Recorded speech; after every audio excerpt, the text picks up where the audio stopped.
Woo! Live at 5. It's offer review, and someone asked me today if I was spending my ultimate raid credits to get Black Cat's passive, and I'm like, I don't know about that. I don't even use Black Cat at all in Arena anymore, and for whatever it's worth, we've completely gone to a Super Scroll meta. It's a 1000% Super Scroll meta, and a lot of people are talking about this.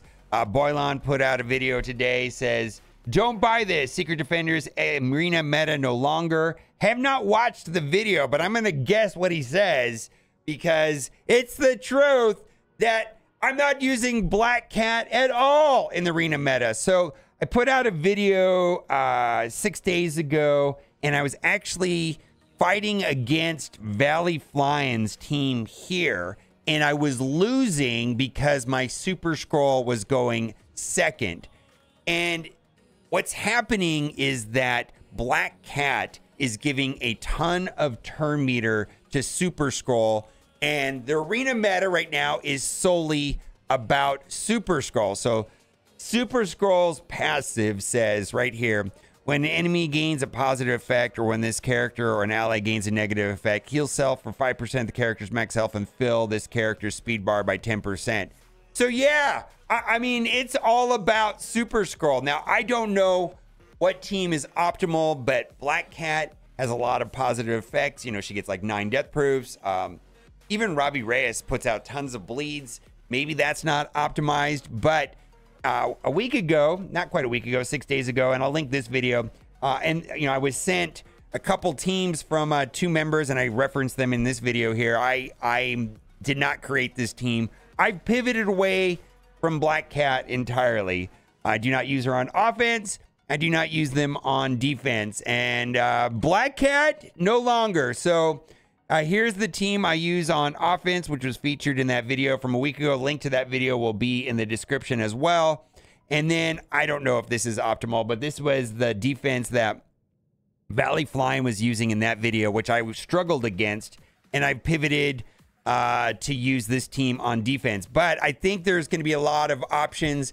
When I get off my stream today, I'm going to watch Boylon's video because maybe there's some better teams. It's in a fluid thing right now. Now, if you don't have Super Scroll, because I know there's going to be people say that, well, then, yeah, you want to run Secret Defenders. But if you have Super Scroll, I think there's other things to do for sure. Forge. Some controversy on whether to use Striker or Healer. I just wanted to point out from Benny Westside, the ISO counter assist attack. Attack primary target for damage and apply deflect and regeneration to self and all X-Men allies. And there's also a way with his, you know, he has those 3 inventions that randomly pop up a turn. One of them applies vulnerable. So someone was saying that they really liked Striker with him because, you know, once this, you know, this could be on turn 1, could be on turn 2, could be on turn 3, but the rifle upgrade on attack applies vulnerable seem to synergize well with Striker. I'm going to do Healer because that's what it is he's a healer. We'll have to see. I feel like there's a split right now. Some people are doing Striker. Some people are doing Healer. I'm not really sure. I'm starting with Healer, but I very may well pivot to Striker. That being said, it doesn't look like Forge is being used currently to make the existing raid team, which is a 3-piece Apocalypse and Archangel. Forge doesn't make it better. So we're waiting for Sunspot. And someone said, well, why is Sunspot going to make the team better? I don't know. He gives out a lot of ability energy. Sunspot's passive gives out 25% extra damage to extreme X-Men. Just in general, when Sunspot gets over 5 charges, then he gives another 25%. And then in raids, he gives another 25%. And he allows the team to spawn with offense up.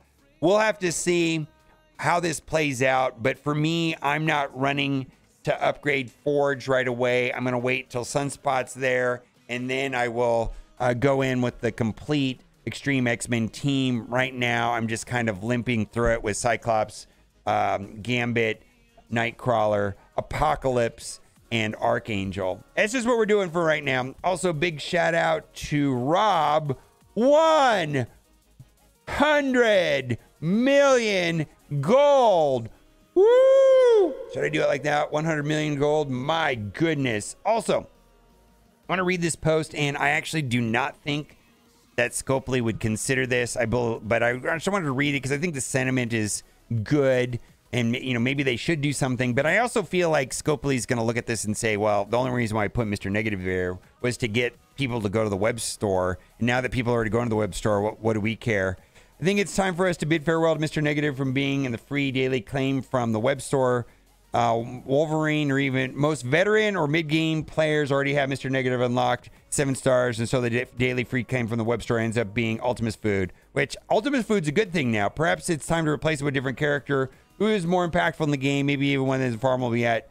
How great would it be to have Forge, one of the new symbiotes, come from the newly daily claim? My hope is that Scopely makes the change but doesn't plug in a characters already farmable. Quicksilver, Robbie, Hardlight. When Mr. Negative came to the game, these free claims were the only way to unlock him, so it's not too far of a stretch to ask for them to update the daily claim to do it again with a new character. What he's not saying is the only reason why Scopely gave us Mr. Negative for free was to trick us to going to the web store every day. That was the intent. And I don't think that putting Gwenum or Red Goblin or Panda Pool will get more people to go to the web store, right? Do you understand what I'm saying? I mean, I don't think it's going to incentivize us to go to the web store more than we already are. So I would like to get more bonus stuff from Scopely, but I feel like when they do something, it's usually to boost engagement or to boost an activity that they want. And I don't know if this change that he's proposing here would benefit Scopely anyway. And unfortunately, that's how they operate over there. I hope they do the same kind of rework they did to Sinister Six to most teams in the game. I love what they did with the Sinister Six. They brought back true theory crafting, something the game has been missing. Yes, yes, yes, yes. I feel like we have a fluid cosmic crucible situation right now where it's changing, evolving when new characters come to the game. There's so many different cool things you can do in Alliance War. Even our arena has been moved around.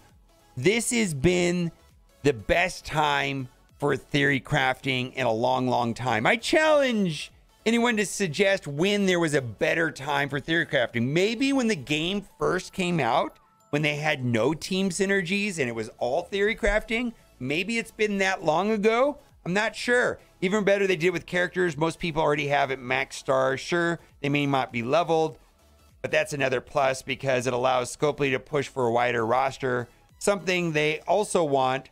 I hope they do this same thing with X-Men, allowing us to create multiple viable teams in mini-game modes. And don't stop there. Avengers, Symbiotes, Spider-Man, Defenders, whatever. Yeah, I mean, if they did X-Men, well, they kind of are already doing X-Men. It feels like they're doing X-Men a little bit with Nightcrawler and Gambit can be used on multiple different teams. But the more that they do this, the better. I feel like the game was just cookie cutter, cookie cutter, cookie cutter. I think when I think about when Black Order and Thanos was a thing, cookie cutter, right? And then it was Infinity Watch, and then that was a thing. I don't know, man. And then we've got the Horsemen. I mean, it's gotten better, but I feel like it's probably as good as it's been in a long, long time.